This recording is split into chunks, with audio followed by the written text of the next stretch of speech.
अल्हम्दुलिल्लाहि वकफ़ा वसलामुन अला हबीबिहिल मुस्तफ़ा अम्मा बअद फ़अऊज़ु बिल्लाहि मिनश शैतानिर रजीम बिस्मिल्लाहिर रहमानिर रहीम वला तहसबन्नल्लाह गाफ़िलन अम्मा यअमलुज़ ज़ालिमून इन्नमा युअख़्खिरुहुम लियौमिन तशख़सु फ़ीहिल अबसार सदक़ल्लाहु मौलानल अज़ीम। बारगाह रिसालत मुआब सल्लल्लाहु अलैहि वसल्लम में दुरूद पाक का हदिया पेश करें। अल्लाहुम्मा सल्लि अला सय्यिदिना मुहम्मदिन मअदनिल जूदि वल करम व आलिहि व अस्हाबिहिल किराम व इब्निहिल करीम व बारिक व सल्लिम सलातन दाइमतन सरमदन अबदा। जब रब तबारक व तआला इंसान को पैदा करना चाहा तो कुरान में उसका जिक्र यूँ है, वइज़ क़ाल रब्बुका लिल मलाइकति इन्नी जाइलुन फ़िल अर्दि खलीफ़ा, कि अल्लाह ताला ने फरिश्तों से फरमाया कि मैं ज़मीन में अपना खलीफा बनाने वाला हूँ। इंसान को अल्लाह ने क्या फरमाया? अपना खलीफा। इंसान अल्लाह का नायब बनाया जा रहा है। तो फरिश्तों ने क्या कहा था रब ताला की बारगाह में? अतजअलु फ़ीहा मन युफ़सिदु फ़िल अर्द अतजअलु फ़ीहा मन युफ़सिदु फ़ीहा, ऐ अल्लाह क्या तू ऐसे को खलीफा बनाएगा जो ज़मीन में जाकर फसाद मचाएगा, जुल्म करेगा, खून नाहक करेगा। अल्लाह तबारक व तआला ने इरशाद फरमाया, इन्नी अअलमु मा ला तअलमून, मैं जो जानता हूँ वो तुम नहीं जानते। तो फरिश्तों का ये पूछना अल्लाह की बारगाह में कि ज़मीन में आने के बाद इंसान फसाद मचाएगा, बिल्कुल वो रियल बात थी और आज है। देखा जा रहा है कि ज़मीन में फसाद मचाने वालों की तादाद बढ़ती चली गई। लेकिन अल्लाह का निज़ाम है, ये दारुल अमल है, दारुल इम्तिहान है कि यहाँ भेजा गया है इंसानों को पावर देकर, ताकत देकर, इख्तियार देकर। पाबंदी ऐसे नहीं कि तुम कुछ नहीं कर सकते। आज़ाद अल्लाह तबारक व तआला ने इंसान को पैदा करके इम्तिहान के लिए इस ज़मीन पर भेजा है।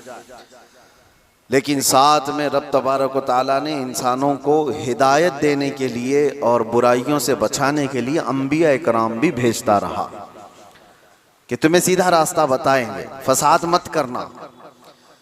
पहले दिन से इस रुए ज़मीन पर इंसानों के आने के बाद जो फसाद शुरू हुआ वो कत्ल से शुरू हुआ। आदम अलैहिस्सलाम के बड़े बेटे का कत्ल हो गया। दो चीज़ें आप जहन में रखें, इस रुए ज़मीन पर पहला फसाद है कत्ल। और वजह क्या बनी कत्ल की? औरत की वजह से। जो तारीखों में ये मिलता है, दो भाई एक ही औरत से शादी करना चाहते थे और एक के हक में वो जायज़ था जो शरीयत आदम में था, लेकिन दूसरा नाहक उस औरत को हासिल करना चाह रहा था। तो उसने अपनी औरत को हासिल करने के लिए रास्ते से उसके जायज़ शोहर को हटाने के लिए कत्ल कर दिया। ये दुनिया का पहला कत्ल था। तो कत्ल से शुरुआत हुई, औरत सबब बनी, उसके बाद ये फितनों का दौर और फसाद का दौर चलता रहा। रुए ज़मीन पर फसाद होता रहा और अंबिया इकराम अलैहिस्सलाम आते रहे और वो हिदायत दो तरीके से देते। ज़ुबानी तौर पर, अखलाकी तौर पर जो दावत है उनकी सीधे रास्ते की वो देती, लेकिन कुछ ढीठ तबीयत के लोग होते हैं तो उनको अपने मौजिज़े दिखा करके दावत देते हैं। कुछ लोग हैं जब तक उनको अचंभे वाली चीज़ नज़र ना आए तो उनकी तबीयत एक्सेप्ट नहीं करती। तो अल्लाह के नबियों ने मौजिज़े भी दिखाए। मौजिज़ा नबी के हक होने की दलील है। ये दो चीज़ें जब नहीं मानी कौम ने, पहले उनकी वाज़ो नसीहत, दूसरे उनके मौजिज़े से भी नहीं मानी, तब फिर तीसरी चीज़ है अल्लाह का अज़ाब।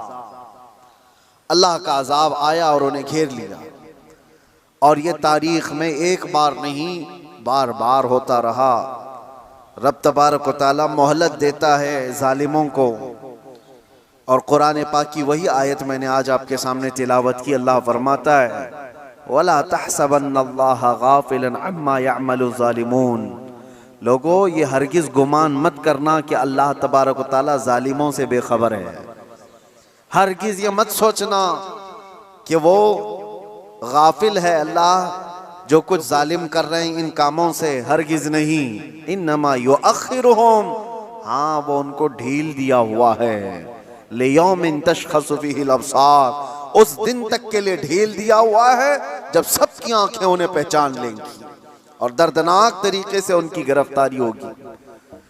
जुल्म क्या चीज है, इसकी डेफिनेशन जरूरी है हर इंसान को मालूम होना। जुल्म आम तौर पर हम लोग ये समझते हैं कि ना इंसाफी, इनजस्टिस को जुल्म कहा जाता है, और वो दूसरे के ऊपर जब भी किया जाए तो उसको जुल्म, बल्कि जुल्म आदमी अपने आप से शुरू करता है।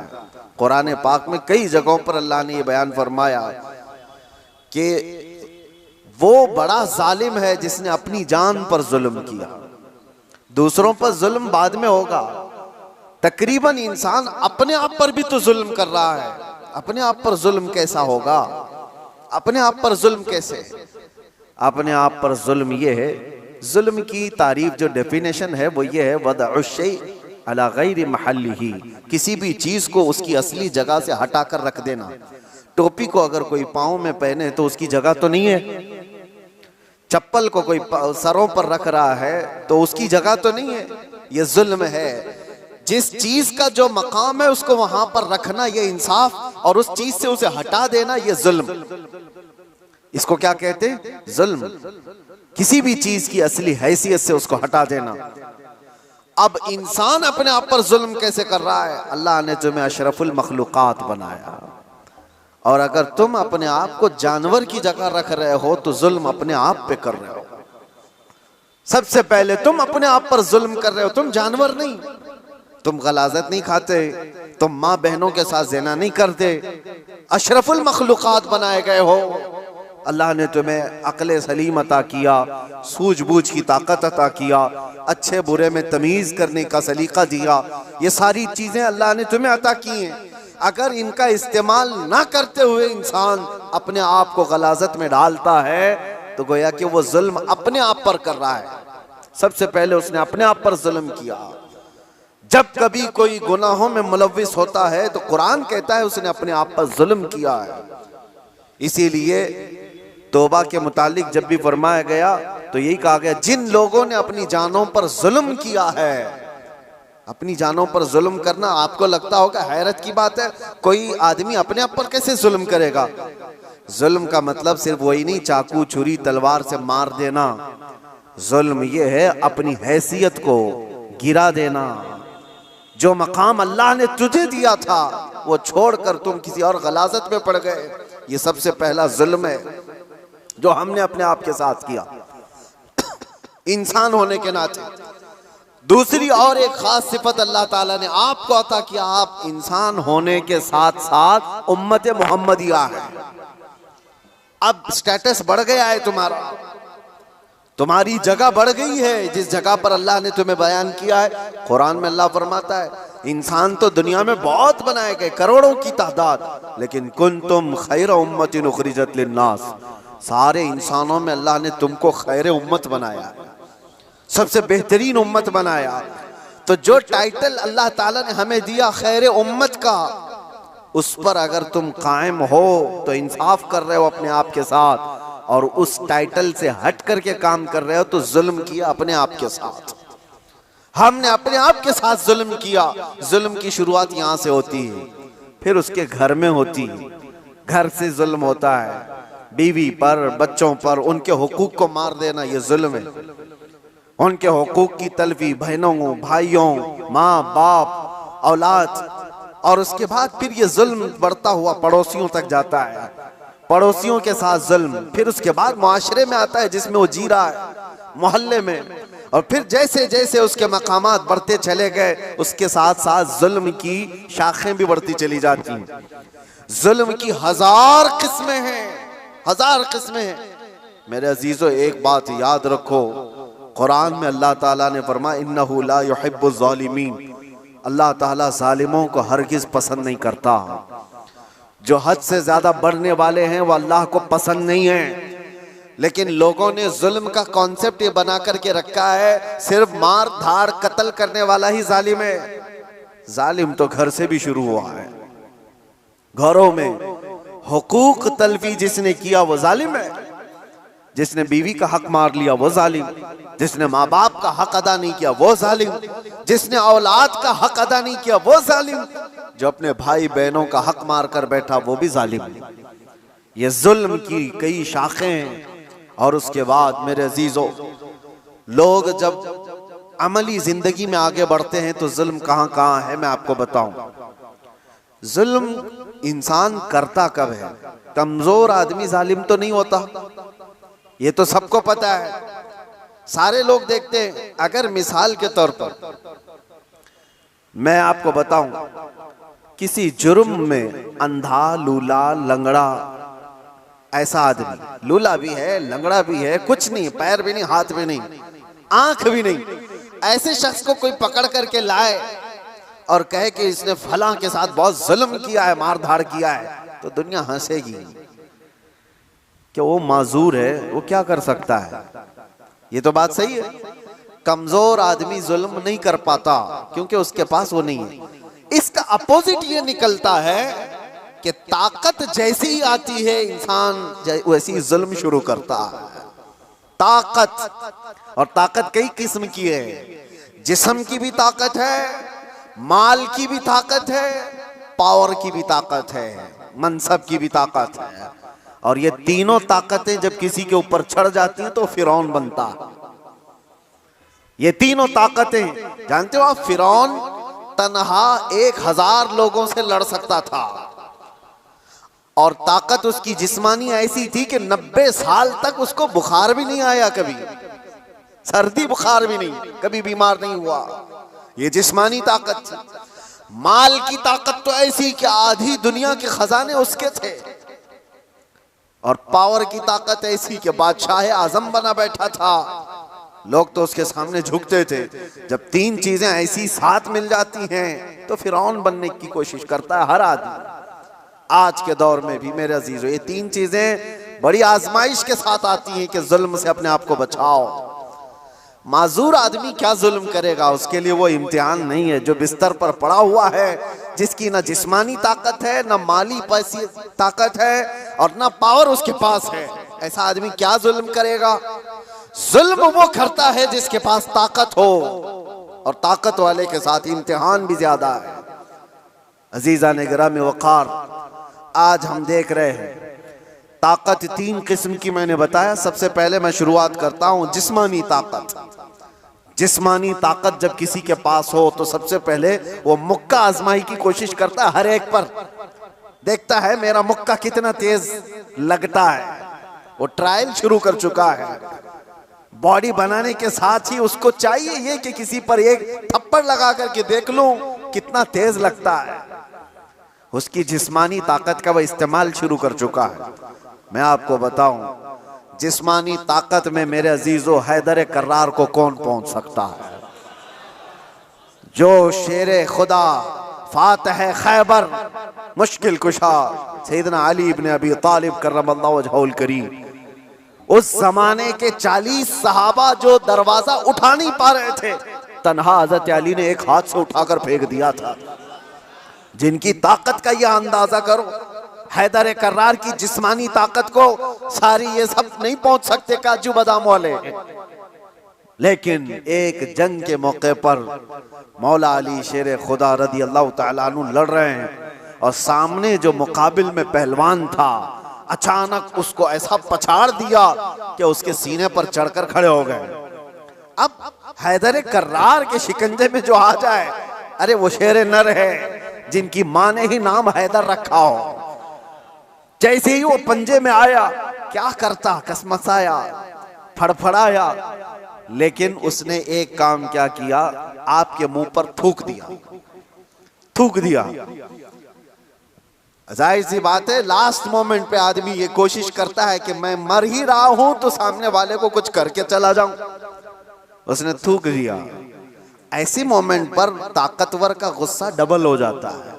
मैं पहले एक बार में मारने वाला था, अब 4 बार में मारूंगा। तूने किया कैसे मेरे साथ? किसी को तुम एक मार रहे थे लेकिन उसने माँ की गाली दे दी, अब 4 और लगाओगे, क्योंकि गुस्सा बढ़ गया है, गुस्सा और तिलमिलाया है तुम्हारा। हजरत अली के साथ ये हुआ, उनके सामने जो मगलूब था उसने थूक दिया। होना ये चाहिए था कि आप तड़पा तड़पा के उसको मारें। जिसके चेहरे को देखना रसूलुल्लाह ने इबादत कहा, उस चेहरे पर अगर कोई थूके तो उसको तो तड़पा के मार देते। हजरत अली छोड़कर खड़े हो गए, उसको छोड़ दिया। मारने का था, छोड़ दिया, खड़े हो गए, कहा जा। उसने ताज्जुब से पूछा कि मैं तो मरने ही वाला था इसलिए थूक दिया, और तुमने छोड़ क्यों दिया? मौला अली करमल्लाहु वजहुल करीम का जवाब सुनो ताकत वाले। आप फरमाते हैं अल्लाह ने मुझे जो जिस्मानी ताकत दी है वो मैं खालिस अल्लाह की रजा के लिए इस्तेमाल करता हूँ। जब तूने थूक दिया तो मेरा नफ्स शामिल हो गया। अब अगर मैं मारता तुझे तो बात ये होती कि तेरे थूक के बदले में मैंने मारा है। मैं तुझे मुझ पर थूकने के बदले नहीं मार रहा था, तो अल्लाह और उसके रसूल का दुश्मन है इसलिए मार रहा था, और ये नफ्स शामिल हो गया इसलिए मैंने छोड़ दिया। ताकत का इस्तेमाल ऐसे वक्त में कोई करके दिखाए। मेरे अजीजों, आज तो हाल ये किसी को क्रिटिसाइज नहीं कर सकते। अभी कुत्ता बोल दो तो क्या करते हैं हम, तो जाके आए ना, इनको कहा नाम लेकर कुछ नहीं, उसके बावजूद भी एक बड़ी आजमाइश से गुजर करके आए। बर्दाश्त की ताकत नहीं है। मौला अली करमल्लाहु वजहुल करीम को उनके सामने दुश्मन मगलूब ने थूक दिया, तब छोड़ दिया आपने। कहा मैं अपने नफ्स के लिए नहीं लड़ता, अपने नफ्स के लिए नहीं। और आज जो कुछ भी पावर का इस्तेमाल है, ताकत का इस्तेमाल है, वो सिर्फ और सिर्फ नफ्स के लिए है। आज नफ्स के लिए है। ये एक मिसाल मैंने आपको बताया, जिस्म का गलत इस्तेमाल करने वाले लोग। और क्या समझते हो तुम्हारी ताकत क्या ये हमेशा की है? चंद दिन का इंतजार करो, दांत टूट जाएंगे, कमर झुक जाएगी, और उसके बाद आज़ाद जवाब देने लगेंगे। जिन हाथों से तुमने मुक्का आजमाई की थी, चंद दिनों के बाद वो हालत होने वाली है कि हाथ से तुम्हारे गिलास भी नहीं पकड़ा जाएगा। रोटियां तुम्हारे हलक तक डालने के लिए हाथ कपकपा रहे होंगे। हमने बड़े बड़े पहलवानों को बिस्तर पर पांव रगड़ रगड़ कर मरते हुए देखा है। ये जिस्मानी ताकत फानी है, खत्म होने वाली है। और समझ लो कि तुम में बुढ़ापा नहीं आया, कमजोरी नहीं आई, बीमारी नहीं आई, तब तो मौत तो आनी है, चाहे जवानी में आए।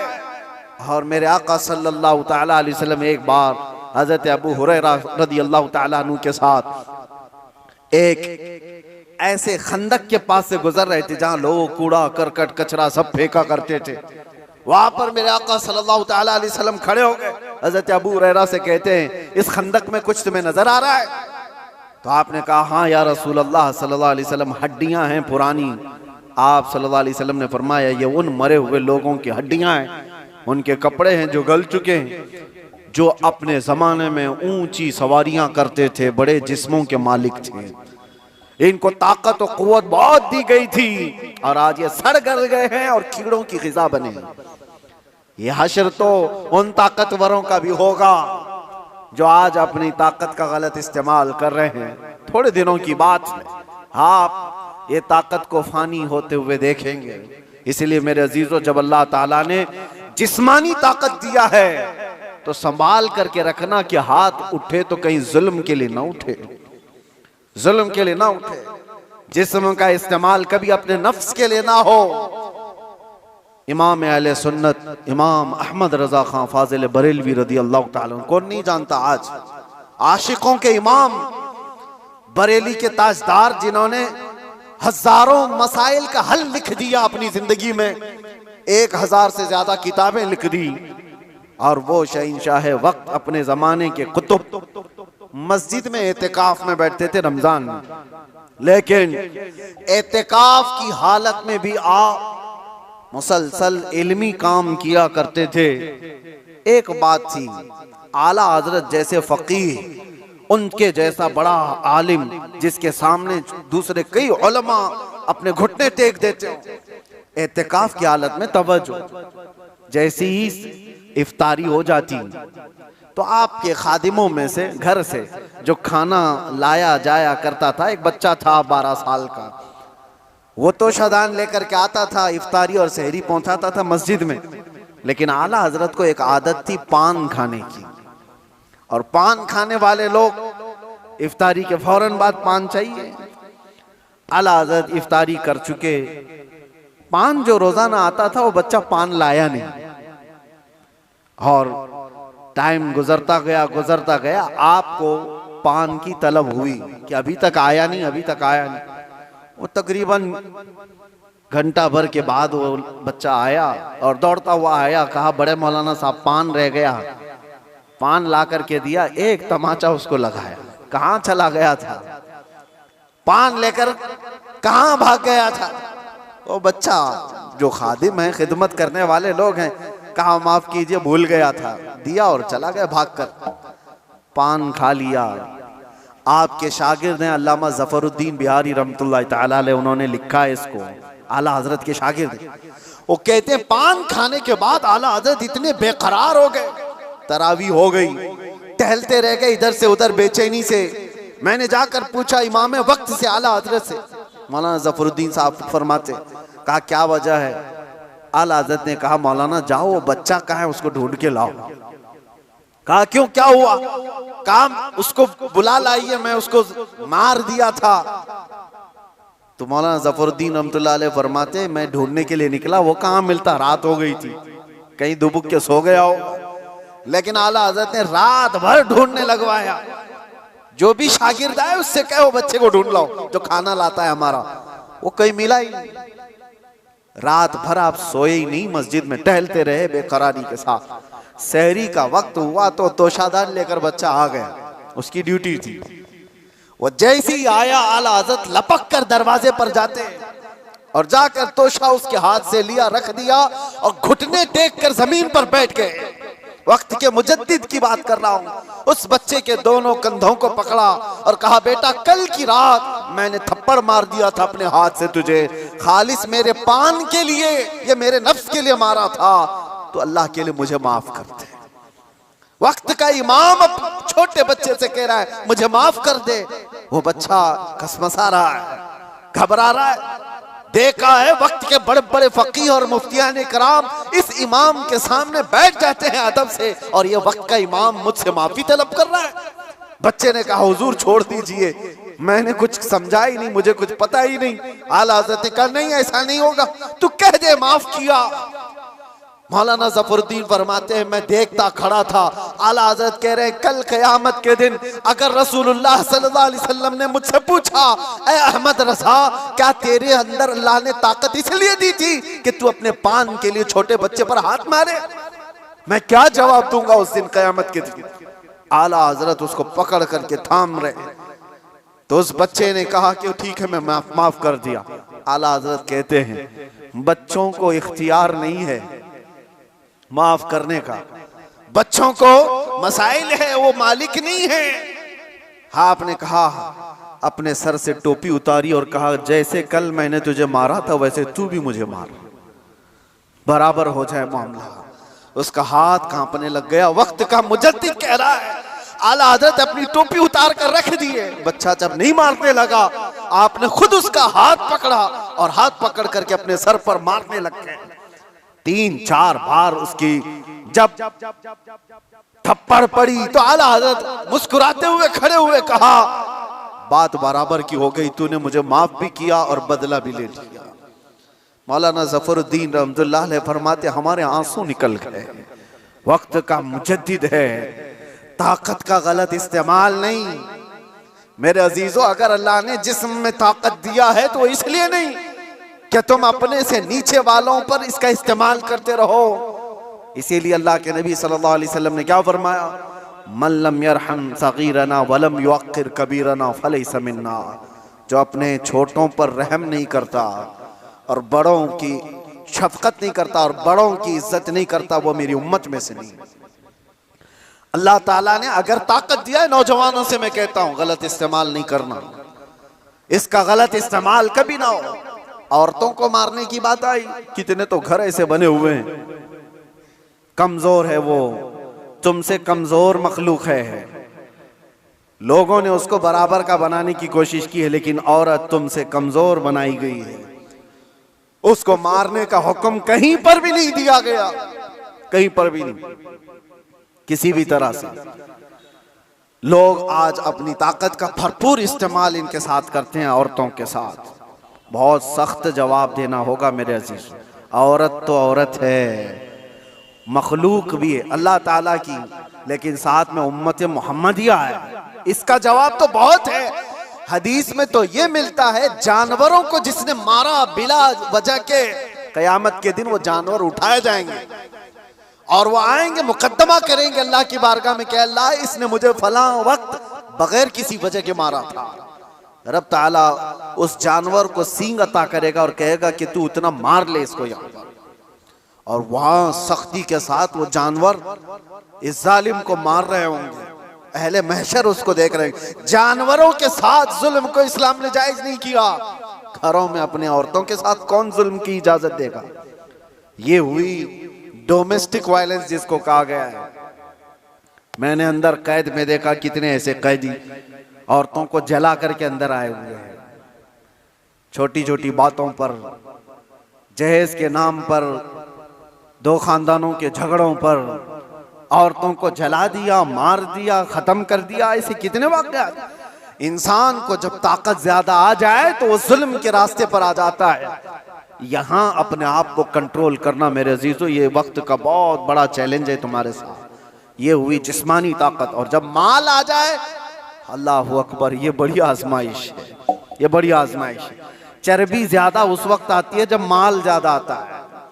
जिस्मानी ताकत तो चले, आदमी अपने आप को कंट्रोल कर लेगा, रोक लेगा, लेकिन माल की चर्बी ये बड़ी खतरनाक है।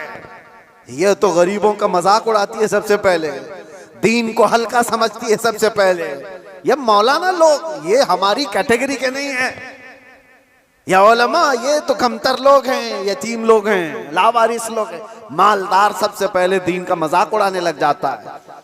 इसीलिए माल आए तो हमेशा दुआ ये करना कि अल्लाह माल के साथ उस्मान गनी की सखावत अता कर दे। माल आए तो अब्दुर्रहमान बिन औफ की अखलाक व किरदार के साथ आए, वरना कारून के पास भी था, शद्दाद के पास भी था, हामान के पास भी था, माल बहुत था उनके पास, लेकिन उनके माल ने उनको तबाह बर्बाद कर दिया। आज भी जिसके पास माल आया, पैसा आया, वो ये सोचता है रातों रात सब कुछ मैं अपना बना लूं, अपना खरीद लूं। अच्छा, एक बात और भी मैं बता दूं, जिन 3 चीजों की बात मैंने कहा जो इंसान को जुल्म के रास्ते पर लाती है, पहले उसकी जिस्मानी ताकत, दूसरे दौलत, तीसरे पावर, ओहदा, ये तीनों ऐसी चीजें हैं जो परमानेंट रहने वाली है ही नहीं। परमानेंट रहने वाली तीनों में से कोई चीज नहीं है। हाँ, इतना है कि जिस्मानी ताकत को जाने में टाइम लग सकता है, थोड़े टाइम बाद जाएगी, लेकिन वो भी पक्का नहीं। किसी हादसे में गिर गया, वो सारी जिस्मानी ताकत भस्म हो जाएगी। लकवा मार गया तो बड़ा सा बड़ा पहलवान बिस्तर पर आ गया, कुछ नहीं होने वाला है। मैंने सऊदी में देखा एक बहुत हट्टे खट्टे आदमी को, कोमा में है बेचारा, अब तो गल गया, लेकिन जिस वक्त कोमा में आ गया तो सिर्फ एक अटैक कुछ हुआ, कोमा में चला गया, जिस्म पूरा गल गया, खत्म हो गया। तो जिसको अपने जिस्म पर बहुत ताकत था वो अचानक भी जा सकता है, लेकिन नॉर्मली देखा गया है कि जाने में टाइम लगता है। जिस्मानी ताकत, माल का कोई भरोसा नहीं। लोग ये कहते इतना हमारे पास है कि 7 पुश्तें खाएंगी। हमने उस घर को भी देखा, उसका खुद बेटा आज 10-10 रुपए की भीख मांगता है। जिसने ये कहा था कि इतना मेरे पास है कि 7 पुश्तें खा सकती हैं, उसका सगा बेटा आज 10 रुपए मांगता है। ये माल को जाने में ज्यादा वक्त नहीं। तीसरा पावर और मनसब। जो लोग आज बैठे हुए हैं उनको लगता है कि सब कुछ हम अपनी कुर्सी से कर लेंगे। तुम्हारी कुर्सी को हिलने में देर नहीं लगता। तुम्हारा जुल्म जो है ये दीमक है जो इस कुर्सी को खाकर खत्म कर देगा। जुल्म कुर्सी पर बैठा हुआ आदमी जब करता है, माल वाला और कुर्सी वाला दोनों, ये वक्त के साथ ऐसे तेज बहते हैं कि उनको अंदाजा ही नहीं होता, उन्हें पता नहीं उनके जुल्म के शिकार मजलूमीन की आहें अल्लाह तक जा रही हैं। रब तबारक व तआला कुरान में फरमाता है कि अल्लाह तबारक व तआला इनके कामों से बेखबर नहीं। जो लोग पीड़ित हैं, जुल्म से निशाना बने हुए हैं, तो क्या इनको इंसाफ नहीं मिलेगा? दुनिया की अदालतें इंसाफ ना दें, अल्लाह की अदालत तो है जो इंसाफ अता करे। जालिम दुनिया में भी भुगतेगा और आखिरत में उसका दर्दनाक अंजाम है, दर्दनाक अंजाम है। फिरौन के साथ क्या हुआ, नमरूद के साथ क्या हुआ? अरे एक मच्छर से हिलाक हो गए। फिरौन पानी में गर्क कर तबाह हो गया, गर्क होकर तबाह हो गया। अबू जहल को 2 छोटे बच्चों ने मार के गिरा दिया। जो ताकत और माल का नशा था जिसको, आज हालात ऐसे मेरे अजीजों, ये 2 तरह का जुल्म बहुत बढ़ गया है, माल का और पावर का। आज जो पूरी इंटरनेशनल न्यूज घूम रही है अमेरिका की दादागिरी, कोई बोलने वाला है इस पर? वो किसी भी मुल्क के राष्ट्रपति को उठा करके ले जाए, किसी को कुछ नहीं। हालांकि नई बात नहीं है, नई बात नहीं। पावर है ना, ताकत है, नशा है, वो कुछ भी कर सकता है। ये पहली बार नहीं, ऐसे कई मुल्कों के साथ हुआ है। दूसरे मुल्कों में जाकर के बम गिरा देना, दूसरे मुल्कों के चुनी हुई सरकारों को गिरा देना, ये पहली बार है। जो आज सोशल मीडिया पर गर्दिश कर रही है बातें, वेनेजुएला के साथ ऐसा हुआ वैसा हुआ। अरे खुद यहाँ हमारे मुल्क में जब मुंबई पर अटैक हुए थे, हमले हुए थे, आपको पता होगा, काफी साल पुरानी बात, ताज पर और ये वीटी में जो हमले हुए थे, उस वक्त पकड़ करके एक अजमल कसाब को तो बहुत घुमाया गया है न्यूज में, लेकिन आपको पता है एक मास्टरमाइंड और भी था, डेविड नाम का, और उसको गिरफ्तार भी किया गया। लेकिन अमेरिका की फौज आकर उसको रातों रात यहां से लेकर अमेरिका चली गई, और ये कह करके कि इसका मुकदमा हम चलाएंगे। दादा है साहब, हमारे मुल्क का मुजरिम है, हमारे मुल्क में फसाद किया, लेकिन कानून उनका चलेगा। ये क्या है? ये पावर का इस्तेमाल। दुनिया यही चीज देखती है आज, जिसकी लाठी उसकी भैंस कहा जाता है। ये मुहावरा यही है, ताकत का ऐसा इस्तेमाल। और ये लोग दुनिया को इंसानियत का दर्ज दे रहे हैं, ह्यूमन राइट्स बनाए हुए बैठे हैं, इंसानों के अकदार ये सिखाएंगे हमें जो दुनिया को जुल्म से हाँकते हैं। मेरे अजीजों, एक बात याद रखो, अल्लाह के नबी सल्लल्लाहु तआला अलैहि वसल्लम ने अगर फरमाया कि जुल्म को अल्लाह पसंद नहीं करता, तो रसूलुल्लाह ने अपनी जिंदगी से करके दिखाया है। यह नहीं है कि तकरीरों में कहा है या कोई स्टेटमेंट है। यह दुनिया के यूएनए का एक स्टेटमेंट होगा, अमेरिका का, यूरोप का स्टेटमेंट होगा कि ह्यूमन राइट्स के खिलाफ कोई भी कुछ करेगा तो हम उसको पकड़ेंगे, मारेंगे। जुल्म के खिलाफ हम बोलेंगे, हम पीस चाहते हैं। ये सब ढकोसले हैं, जुमलेबाजियां हैं, लेकिन सब उनके खुद के अमल की बात आए तो कोई इसमें खरा नहीं है, कोई पक्का नहीं है। लेकिन आओ, बारगाह रिसालत मुआब सल्लल्लाहु अलैहि वसल्लम, अल्लाह के नबी सल्लल्लाहु तआला अलैहि वसल्लम जब फरमाते हैं कि जुल्म जायज नहीं, तो मस्जिद नबवी का वो माहौल है, सहाबा बैठे, हुजूर ने फरमाया ये मेरे आखिरी वक्त होंगे, मैं दुनिया से जा रहा हूं, मफहूम मैं बता रहा हूं, इसके बाद हो सकता है तुमसे मुलाकात ना हो, लेकिन तुम में से किसी पर भी कोई हक मेरा बाकी रहे या मुझ पर किसी का हक बाकी है तो खड़ा हो और मुझसे सवाल करे। हुजूर ने फरमाया, और एक साहबी खड़े हो गए, कहा या रसूलुल्लाह आप पर मेरा एक हक है। कहा क्या है? फला जंग में जब जा रहे थे आप सफ़ें सीधी कर रहे थे, मैं थोड़ा बाहर आ गया था, आपने छड़ी से मुझे मार दिया था, मैं बदला लेना चाहता हूं, आप पर मेरा हक है। तो रसूल करीम सल्लल्लाहु ताला अलैहि वसल्लम ये नहीं फरमाया इस्लाम का बादशाह जो इस्लामी सल्तनत को एस्टेब्लिश कर रहा हो कि तुम बादशाह जो पूरे कायनात में फैलने वाला दीन है उसके मुक्तदा और उसके आका से बदला लेने की बात कर रहे हो। नहीं फरमाया, हुजूर ने फरमाया उठो आओ। हजरत उमर तलवार निकाल लिए थे, कहा कौन है जो रसूलुल्लाह से बदला लेगा? हुजूर ने फरमाया उमर तलवार नीची करो या अदालत की महफिल है। ये इस्लाम है, ये अल्लाह तबारक व तआला की मंशा के मुताबिक चलेगा, ना कि पावर के मुताबिक। पावर तुम्हारे पास है, इख्तियार तुम्हारे पास है। हुजूर ने फरमाया आ जाओ। वो सहाबी आए, लेकिन उन्होंने ये भी तकाजा किया कि या रसूल अल्लाह, जिस वक्त आपने मारा था मेरे जिस्म पर जुब्बा नहीं था, मैं नंगी पीठ था, आपने मार दिया था, मैं चाहता हूं आप भी अपना जुब्बा उतार दीजिए। हुजूर पाक सल्लल्लाहु अलैहि वसल्लम ने उस वक्त अपना जुब्बा उतार दिया बगैर कुछ कहे। उस सहाबी ने बढ़कर मेरे आका की मोहरे नबूवत का बोसा ले लिया। दोनों कंधों के बीच हुजूर के एक ऐसी मोहरे नबूवत थी जो सूरज से ज्यादा चमकती थी। ये निशानी थी मेरे आका के खातमुन नबीन की, खत्म नबूवत की मोहर। उस सहाबी ने बोसा ले लिया और कहा बदला हो गया मेरा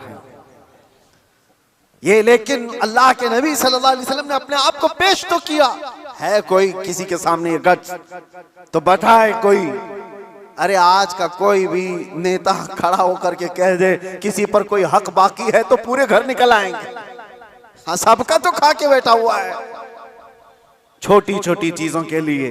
अब तो देखें लोग फिर भी संभलते नहीं है। मुझे हैरत इस बात की होती है, ये जो अभी इलेक्शन आ रहे हैं सारे नेता तो बाहर निकले होंगे, सब तुम्हारे पास अपनी अपनी कहानियां लेकर, लेकिन इनके पिछले जुल्म तो याद नहीं है, लोगों को भूल जाते हैं।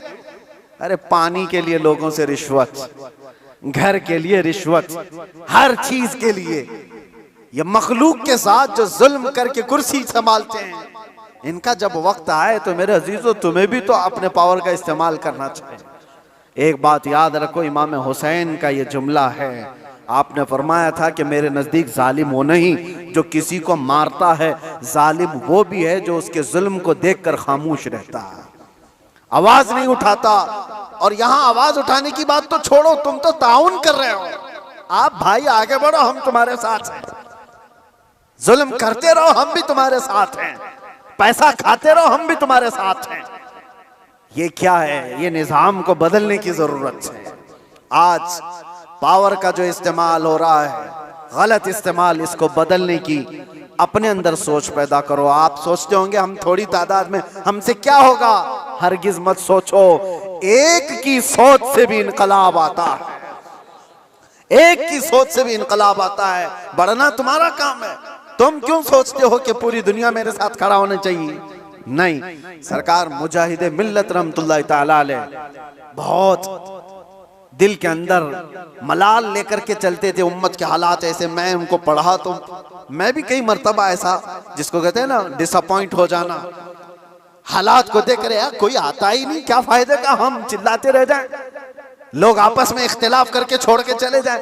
हुजूर मुजाहिद मिल्लत रहमतुल्लाह तआला अलैह एक बार लोगों को बुलाए थे कि दिल्ली आओ, लेकिन उनकी जितनी तादाद उनको मकसूद थी नहीं आए, तो बहुत ज्यादा नर्वस हो गए। कहा कि इस उम्मत के लिए हम आवाज उठा रहे हैं, ये आने को तैयार नहीं।